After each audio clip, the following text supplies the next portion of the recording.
नमस्कार. आजची आपली रेसिपी आहे चंदन बटव्याची भाजी. तर ही एक रानभाजी आहे आणि ही अतिशय पौष्टिक असते. तर याची गरगटी भाजी आपण ही बनवणार आहोत.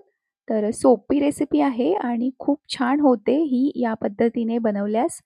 इथे आपण 5 ते 6 मिरच्या, 8 ते 10 लसूणच्या पाकळ्या, 1 टीस्पून जिरं आणि कोथिंबीर मिक्सरला अशी वाटून घेणार आहोत. तर असं जाडसरच आपल्याला हे वाटून घ्यायचं आहे आणि इथे आपण चंदन बटव्याची भाजी घेतलेली आहे 1 जुडी आणि ही आपल्याला अशी निवडून घ्यायची, स्वच्छ धुवून घ्यायची आणि अशी आपण ही बारीक कापून घेणार आहोत. तर अशी आपल्याला ही कापून घ्यायची आहे. तर अतिशय पौष्टिक अशी ही भाजी असते. तर नक्की करून बघा. तर इथे आपण ही अशी बारीक कापून घेणार आहोत. तर इथे भाजी कापून झालेली आहे आणि ही आपण फोडणी घालणार आहोत. त्याच्यासाठी आपण 3 ते 4 टेबलस्पून तेल घेतलं. तेल छान गरम झालं की यात आपल्याला 1 टीस्पून मोहरी घालायची, अर्धा टीस्पून हिंग घालायचा आणि जे हिरवी मिरची, लसूण, कोथिंबीरचं वाटण आपण केलं आहे ते घालायचं आणि हे असं छान परतवून घ्यायचं. यात 1/4 टीस्पून हळद घालायची. भिजत घातलेले शेंगदाणे घेतले आहेत 2 टेबलस्पून आणि बेसन घालायचं 2 टेबलस्पून. तर शेंगदाणे आपण रात्री पण भिजत घालू शकतो किंवा भाजी बनवायच्या 3 ते 4 तास आधी भिजत घातले तरीही चालतं.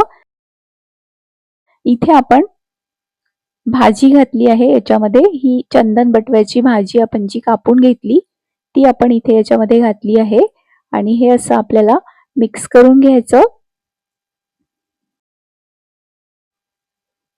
यात थोडंसं पाणी आपण घालणार आहोत आणि हरभऱ्याची डाळ आपल्याला यात घालायची आहे. तर हरभऱ्याची अर्धी वाटी डाळ आपण रात्रीच भिजत घातली होती आणि ती आपल्याला याच्यामध्ये घालायची आहे आणि हे छान मिक्स करून घ्यायचं आहे.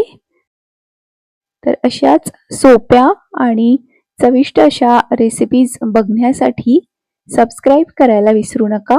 तर इथे आपण हे असं छान मिक्स करून घेणार आहोत आणि यात चवीप्रमाणे मीठ घालायचं.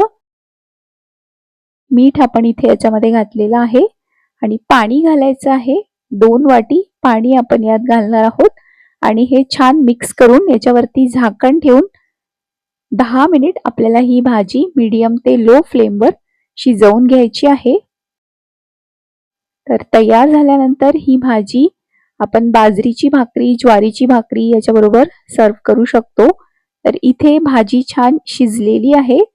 तर इथे आपली ही चंदन बटव्याची गरगटी भाजी तयार झालेली आहे. सोपी रेसिपी आहे, चवीला खूप छान होते आणि पटकन होते. ही भाजी 10 ते 15 मिनिटच आपल्याला ही भाजी बनवण्यासाठी लागतात.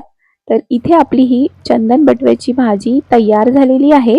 तुम्हाला ही रेसिपी कशी वाटली ते आम्हाला नक्की कळवा आणि अशाच आणखी रेसिपीज बघण्यासाठी सबस्क्राईब नक्की करा.